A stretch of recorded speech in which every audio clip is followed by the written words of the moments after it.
Hello friends, ഇന്ന് നമ്മൾ നോക്കാൻ പോകുന്നത് അമേരിക്കൻ സ്വാതന്ത്ര്യ സമരം അഥവാ അമേരിക്കൻ വാർ ഓഫ് ഇൻഡിപെൻഡൻസിനെ പറ്റിയാണ്.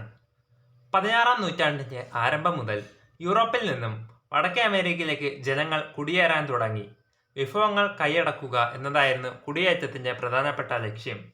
16-ാം നൂറ്റാണ്ടോടെ ഇംഗ്ലണ്ട് വടക്കേ അമേരിക്കയുടെ കിഴക്കൻ തീരങ്ങളിൽ സ്ഥാപിച്ച കോളനികളുടെ എണ്ണം 13 ആണ്.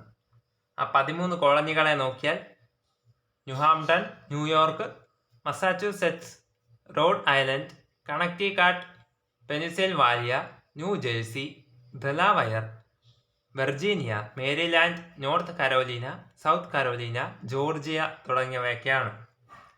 വടക്കേ അമേരിക്കയിലെ ബ്രിട്ടന്റെ 13 കോളനികൾ മാതൃരാജ്യമായ ബ്രിട്ടനെതിരെ നടത്തിയ സ്വാതന്ത്ര്യ സമരത്തെയാണ് അമേരിക്കൻ വിപ്ലവം എന്ന് പറയുന്നത്. അമേരിക്കയിലെ കുടിയേറ്റം 1492-ൽ സ്പാനിഷ് ഗവൺമെന്റിന്റെ നാവികനായിട്ട് വടക്കേ അമേരിക്കയിൽ എത്തിയത് ക്രിസ്റ്റഫർ കൊളംബസ് ആണ്. ഇന്ത്യയിലെ ജനങ്ങൾ എന്ന് കരുതി കൊളംബസ് ഇന്ത്യക്കാരെന്ന് വിളിച്ച ജനവിഭാഗമാണ് വടക്കേ അമേരിക്കൻ ജനത. പിൽക്കാലത്ത് റെഡ് ഇന്ത്യൻസ് എന്ന പേരിൽ അറിയപ്പെടുന്ന ജനതയാണ് വടക്കേ അമേരിക്കൻ ജനത. ഇംഗ്ലണ്ടിലെ രാജാവിന്റെ മതപീഡനത്തെ തുടർന്ന് 17-ാം നൂറ്റാണ്ടിൽ മോഫ്ലാർ എന്ന കപ്പലിൽ അമേരിക്കയിലെത്തി ആദ്യമായി കോളനികൾ സ്ഥാപിച്ച ഒരു വിഭാഗം ഇംഗ്ലീഷുകാർ അറിയപ്പെട്ടിരുന്നത് തീർത്ഥാടക പിതാക്കൾ എന്നാണ്. മാതൃരാജ്യമായ ഇംഗ്ലണ്ടിന്റെ സഹായത്തോടെ കച്ചവടക്കാർ ഈ കോളനികൾ നടപ്പിലാക്കിയ വാണിജ്യ നയം അറിയപ്പെട്ടിരുന്നത് മെർക്കന്റലിസം എന്നുമാണ്. മെർക്കന്റലിസ്റ്റ് നിയമങ്ങളെ നോക്കാം. കോളനികളിൽ നിന്നോ കോളനികളിലേക്കോ സാധനങ്ങൾ കൊണ്ടുപോകുന്നത് ഇംഗ്ലീഷ് കപ്പലുകളിലോ കോളനികളിൽ നിർമ്മിച്ച കപ്പലുകളിലോ മാത്രമായിരിക്കണം. കോളനികൾ നിലനിർത്തിയിട്ടുള്ള ഇംഗ്ലീഷുകാരുടെ സൈന്യത്തിനുള്ള താമസ സ്ഥലവും അത്യാവശ്യ സൗകര്യങ്ങളും കോളനിക്കാർ നൽകണം. കോളനികളിലേക്ക് ഇറക്കുമതി ചെയ്യുന്ന തേയില, ഗ്ലാസ്, കടലാസ് എന്നിവയ്ക്ക് ഇറക്കുമതി ചുങ്കം നൽകണം. കോളനികളിലെ നിയമപരമായ പ്രമാണങ്ങൾ, വർത്തമാന പത്രങ്ങൾ, ലഘുരേഖകൾ, ലൈസൻസുകൾ തുടങ്ങിയവയിലെല്ലാം ഇംഗ്ലണ്ടിന്റെ മുദ്ര പതിക്കണം. കോളനികളിൽ ഉൽപ്പാദിപ്പിക്കുന്ന പഞ്ചസാര, കമ്പിളി, പരുത്തി, പുകയില തുടങ്ങിയവയിൽ ഇംഗ്ലണ്ടിലേക്ക് മാത്രമേ കയറ്റി അയക്കാവൂ. ബ്രിട്ടീഷ് പാർലമെന്റ് അമേരിക്കയുടെ 13 കോളനികളിൽ ചുമത്തിയ നികുതിയാണ് പഞ്ചസാര നികുതി. അമേരിക്കൻ സ്വാതന്ത്ര്യ സമരകാലത്ത് നയിച്ച ബ്രിട്ടീഷ് നിയമങ്ങളാണ് ടീ ആക്ട് 1773, കറൻസി നിയമം 1764, പഞ്ചസാര നിയമം 1764, സ്റ്റാമ്പ് നിയമം 1765, ടൗൺഷെൻഡ് നിയമം 1767. അമേരിക്കൻ സ്വാതന്ത്ര്യ സമരത്തിന്റെ മുദ്രാവാക്യം പ്രാതിനിധ്യമില്ലാതെ നികുതിയില്ല എന്നതാണ്. പ്രാതിനിധ്യമില്ലാതെ നികുതിയില്ല എന്ന മുദ്രാവാക്യത്തിന് രൂപം നൽകിയത് ജെയിംസ് ഓട്ടിസ് ആണ്. അടുത്തതായിട്ട് ബോസ്റ്റൺ ടീ പാർട്ടിയെ കുറിച്ച് നോക്കാം. ഇംഗ്ലീഷ് ഗവൺമെന്റ് തേയിലയുടെ മേൽ ഉയർന്ന നികുതി ചുമത്തിയതിനെതിരായിട്ട് ശക്തമായ പ്രതിഷേധം ഉയർന്ന രാജ്യമാണ് അമേരിക്ക. ബോസ്റ്റൺ ടീ പാർട്ടി നടന്നത് 1773 ഡിസംബർ 16-നാണ്. 1773 ഡിസംബർ 16-ന് രാത്രിയിൽ റെഡ് ഇന്ത്യക്കാരുടെ വേഷം ധരിച്ച ബോസ്റ്റണിലെ ഒരു വിഭാഗം ജനങ്ങൾ ബോസ്റ്റൺ തുറമുഖത്ത് നങ്കൂരമിട്ടിരുന്ന ഇംഗ്ലീഷ് കപ്പലിൽ കയറി അതിലുണ്ടായിരുന്ന 342 പെട്ടി തേയില കടലിലേക്ക് വലിച്ചെറിഞ്ഞ സംഭവം അറിയപ്പെടുന്നത് ബോസ്റ്റൺ ടീ പാർട്ടി എന്നാണ്. ഒന്നാം കോണ്ടിനെന്റൽ കോൺഗ്രസിനെ പറ്റി നോക്കാം. മാതൃരാജ്യമായ ഇംഗ്ലണ്ടിന്റെ നയങ്ങൾക്കും നിയമങ്ങൾക്കുമെതിരെ പ്രതികരിക്കാനായിട്ട് കോളനികളുടെ പ്രതിനിധികൾ ചേർന്ന സമ്മേളനം അറിയപ്പെടുന്നത് ഒന്നാം കോണ്ടിനെന്റൽ കോൺഗ്രസ് എന്നാണ്. ഒന്നാം കോണ്ടിനെന്റൽ കോൺഗ്രസ് നടന്ന വർഷം 1774. ഒന്നാം കോണ്ടിനെന്റൽ കോൺഗ്രസ് നടന്ന സ്ഥലം ഫിലാഡൽഫിയ ആണ്. തുടർന്ന് വ്യവസായങ്ങൾക്കും വ്യാപാരത്തിനും ഏർപ്പെടുത്തിയിട്ടുള്ള നിയന്ത്രണങ്ങൾ നീക്കണമെന്നും തങ്ങളുടെ അംഗീകാരമില്ലാതെ നികുതി ചുമത്തരുതെന്നും ആവശ്യപ്പെട്ട് കോളനി ജനത ഇംഗ്ലണ്ടിലെ രാജാവായ ജോർജ് മൂന്നാമന് നിവേദനം നൽകി. ഇത് ഒലിവ് ബ്രാഞ്ച് പെറ്റീഷൻ എന്നറിയപ്പെട്ടു. നിവേദനത്തിനൊപ്പം സമാധാനത്തിന്റെ പ്രതീകമായിട്ട് ഒരു ഒലിവ് ഇലയും കൊടുത്തയച്ചു. എന്നാൽ രാജാവ് ജനങ്ങളെ അടിച്ചമർത്താനായിട്ട് സൈന്യത്തെ അയച്ചു. ഇത് ഇംഗ്ലണ്ടും കോളനികളും തമ്മിലുള്ള യുദ്ധത്തിന് വഴിതെളിച്ചു. ഒന്നാം കോണ്ടിനെന്റൽ കോൺഗ്രസിൽ പങ്കെടുക്കാതിരുന്ന ഏക കോളനിയാണ് ജോർജിയ. അടുത്തതായിട്ട് രണ്ടാം കോണ്ടിനെന്റൽ കോൺഗ്രസ്. രണ്ടാം കോണ്ടിനെന്റൽ കോൺഗ്രസ് സമ്മേളനം നടന്ന വർഷം 1775. രണ്ടാം കോണ്ടിനെന്റൽ കോൺഗ്രസ് സമ്മേളനം നടന്ന സ്ഥലം ഫിലാഡൽഫിയ ആണ്. രണ്ടാം കോണ്ടിനെന്റൽ കോൺഗ്രസ് സമ്മേളനത്തിൽ കോണ്ടിനെന്റൽ സൈന്യത്തിന്റെ തലവനായിട്ട് തിരഞ്ഞെടുക്കപ്പെട്ടത് ജോർജ് വാഷിംഗ്ടൺ ആണ്. അമേരിക്കൻ ഐക്യനാടുകളുടെ രാഷ്ട്രപിതാവ് എന്നറിയപ്പെടുന്നത് ജോർജ് വാഷിംഗ്ടൺ.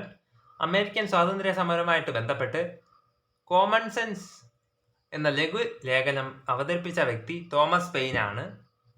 കോമൺ സെൻസ് എന്ന ലഘു ലേഖനത്തിൽ ഇംഗ്ലണ്ടിൽ നിന്ന് വേർപിരിയുകയാണ് അമേരിക്കക്കാരെ സംബന്ധിച്ച വിവേകപൂർവമായ പ്രവൃത്തി എന്ന് പ്രഖ്യാപിച്ചത് തോമസ് പെയിൻ ആണ്.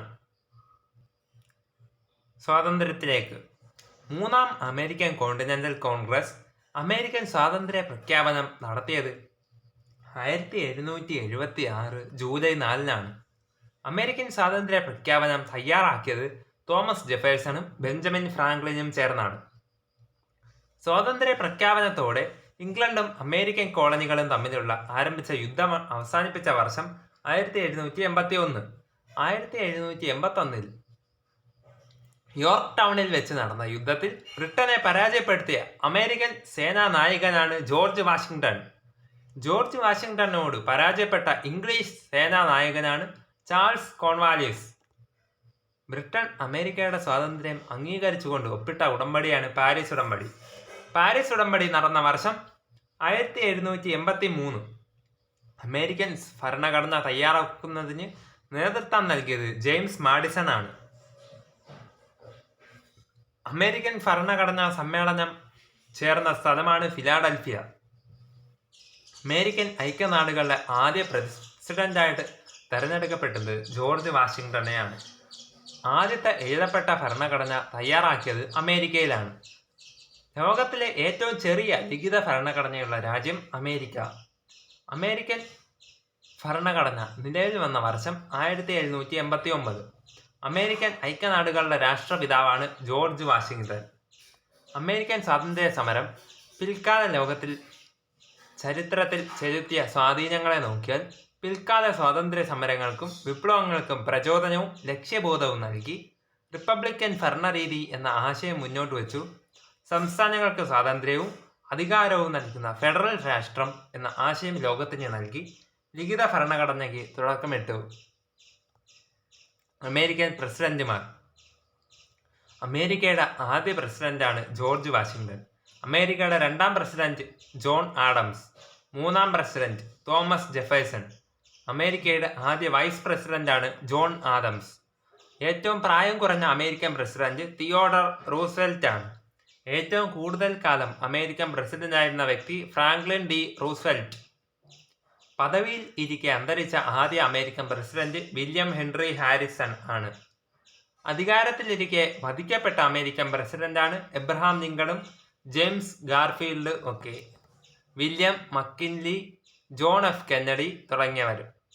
വാട്ടർഗേറ്റ് സംഭവത്തെ തുടർന്ന് രാജിവെച്ച American president Richard M Nixon ആണ്. സിനിമാ താരമായിരുന്ന അമേരിക്കൻ പ്രസിഡന്റ് റൊണാൾഡ് റീഗൻ ആണ്. അമേരിക്കയുടെ ആദ്യ കറുത്ത വർഗ്ഗക്കാരനായ പ്രസിഡന്റാണ് ബറാക് ഒബാമ. അമേരിക്കയുടെ 46ാമത്തെ പ്രസിഡന്റാണ് ജോ ബൈഡൻ. അമേരിക്കയുടെ 47ാം പ്രസിഡന്റ് ആയിരുന്ന വ്യക്തിയാണ് ജോ ബൈഡൻ. 47ാം വൈസ് പ്രസിഡന്റ് ആയിരുന്ന വ്യക്തി ജോ ബൈഡൻ ആണ്. അമേരിക്കയുടെ 49ാമത്തെ വൈസ് പ്രസിഡന്റ് ആയിരുന്നത് കമല ഹാരിസ് ആണ്. അമേരിക്കയുടെ വൈസ് പ്രസിഡന്റ് ആയ ആദ്യ ഇന്ത്യൻ വംശജയാണ് കമല ഹാരിസ്. സോ ഫ്രണ്ട്സ്, ഇതോടുകൂടി നമ്മുടെ ചെറിയൊരു ടോപ്പിക്കായ അമേരിക്കൻ സ്വാതന്ത്ര്യ സമരം എന്ന ഈ ഒരു വിഷയം ഇവിടെ പൂർത്തിയായിരിക്കുന്നു. നിങ്ങൾക്ക് ഈ വീഡിയോ ഇഷ്ടപ്പെട്ടെങ്കിൽ ലൈക്ക് ചെയ്യുക.